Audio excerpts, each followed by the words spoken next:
ನಾವು ಪೂಜೆ ಮಾಡಿದರೆ ಎಲ್ಲ ತೀರ್ಥಗಳು, ಕ್ಷೇತ್ರಗಳು, ಇಡೀ ಜಗತ್ತಿನಲ್ಲಿ ವ್ಯಾಪ್ತನಾದ ಪರಮಾತ್ಮನನ್ನು ಪೂಜೆ ಮಾಡಿದ ಫಲ ತನ್ನ ಮನೆಯಲ್ಲಿರುವ ದೇವರ ಪೂಜೆಯನ್ನು ಮಾಡಿದರೆ ಬರುತ್ತೆ. ತಂದೆ ತಾಯಿಗಳನ್ನು ಭಕ್ತಿಯಿಂದ ನಮಸ್ಕರಿಸಿದರೆ ಬರುತ್ತದೆ, ಗುರುಗಳಿಗೆ ನಮಸ್ಕಾರ ಮಾಡಿದರೆ ಬರುತ್ತದೆ, ತುಳಸಿಯ ಪೂಜೆ ಮಾಡಿದರೆ, ಗೋಪೂಜೆ ಮಾಡಿದರೆ, ಎಲ್ಲ ಸಂದರ್ಭಗಳಲ್ಲಿಯೂ ಆ ಭಕ್ತಿ, ಆ ಶ್ರದ್ಧೆ, ಆ ಅನುಸಂಧಾನದ ಮಟ್ಟ ನಮ್ಮಲ್ಲಿ ಇದ್ದರೆ ಎಂತಹ ಪಾಪಗಳನ್ನು ಮೆಟ್ಟಿ ನಿಲ್ಲುವ ಶಕ್ತಿ ನಮ್ಮಲ್ಲಿ ಬರ್ತದೆ.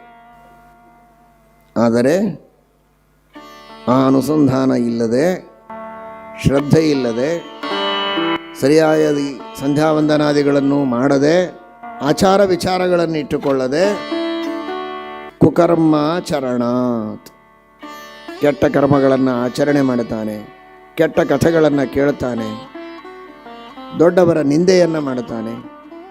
ಈ ತರಹದ ಕುಕರ್ಮಗಳ ಆಚರಣೆಯನ್ನು ಮಾಡಿ ಮಾಡಬಾರದ್ದನ್ನು ಮಾಡೋದು, ಕೇಳಬಾರದ್ದನ್ನು ಕೇಳೋದು, ನೋಡಬಾರದ್ದನ್ನು ನೋಡೋದು, ತಿನ್ನಬಾರದ್ದನ್ನು ತಿನ್ನೋದು, ಇನ್ನೇನು ಉಳಿತು? ಮಂತ್ರಗಳು ನಮಗೆ ಬಲವನ್ನು ಕೊಡಬೇಕು, ಶಕ್ತಿಯನ್ನು ನೀಡಬೇಕು. ಯಾವ ನಾಲಿಗೆಯಿಂದ ಮಂತ್ರವನ್ನು ಪಠನ ಮಾಡಬೇಕು ಅದೇ ನಾಲಿಗೆಯಿಂದ ಅಪವಿತ್ರವಾದದ್ದನ್ನು ತಿಂತಾನೆ, ಅಸತ್ಯವನ್ನು ಅಂತಾನೆ.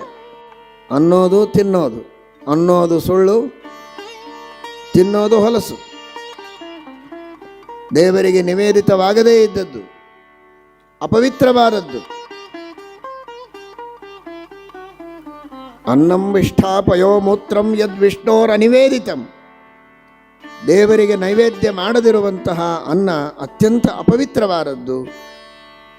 ಅಂತಹ ಭಗವದ್ ಅನರ್ಪಿತವಾದ ಅನ್ನವನ್ನು ತಿನ್ನೋದು, ಸುಳ್ಳು ಮಾತನಾಡೋದು, ದೊಡ್ಡವರ ನಿಂದೆ ಮಾಡೋದು, ತಂದೆ ತಾಯಿಗಳ ನಿಂದೆ ಮಾಡೋದು, ಮಾಡಬಾರದ ಕೆಲಸ ಎಲ್ಲ ನಾಲಿಗೆಯಿಂದ ಮಾಡಿ ಅದೇ ನಾಲಿಗೆಯ ಮೇಲೆ ನಾವು ಮಂತ್ರಗಳನ್ನು ಹೇಳ್ತೇವೆ ಅಂದರೆ ಹೇಗೆ ಫಲ ಬಂದೀತು?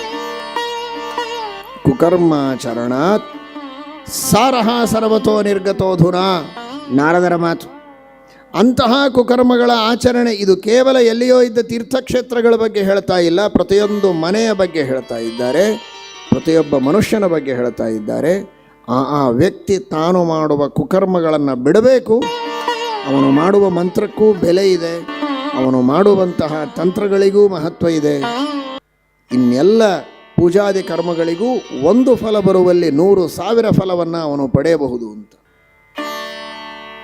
ಆ ದೃಷ್ಟಿಯಲ್ಲಿ ಇದೆಲ್ಲ ಕಲಿಯುಗದಲ್ಲಿ ಆಗುವಂತಹ ನಾನಾ ವಿಧವಾದ ಅನರ್ಥಗಳು. ಆದರೆ ನೀನು ಚಿಂತೆ ಪಡಬೇಡ, ಭಗವಂತನ ಅನುಗ್ರಹ ನಿನ್ನ ಮೇಲಿದೆ, ಎಲ್ಲ ಕಷ್ಟಗಳ ಪರಿಹಾರವಾಗ್ತದೆ. ದೇವರ ಸ್ಮರಣೆಯನ್ನು ಮಾಡುವಂತ ಉಪದೇಶ ಮಾಡ್ತಾ ಇದ್ದಾರೆ.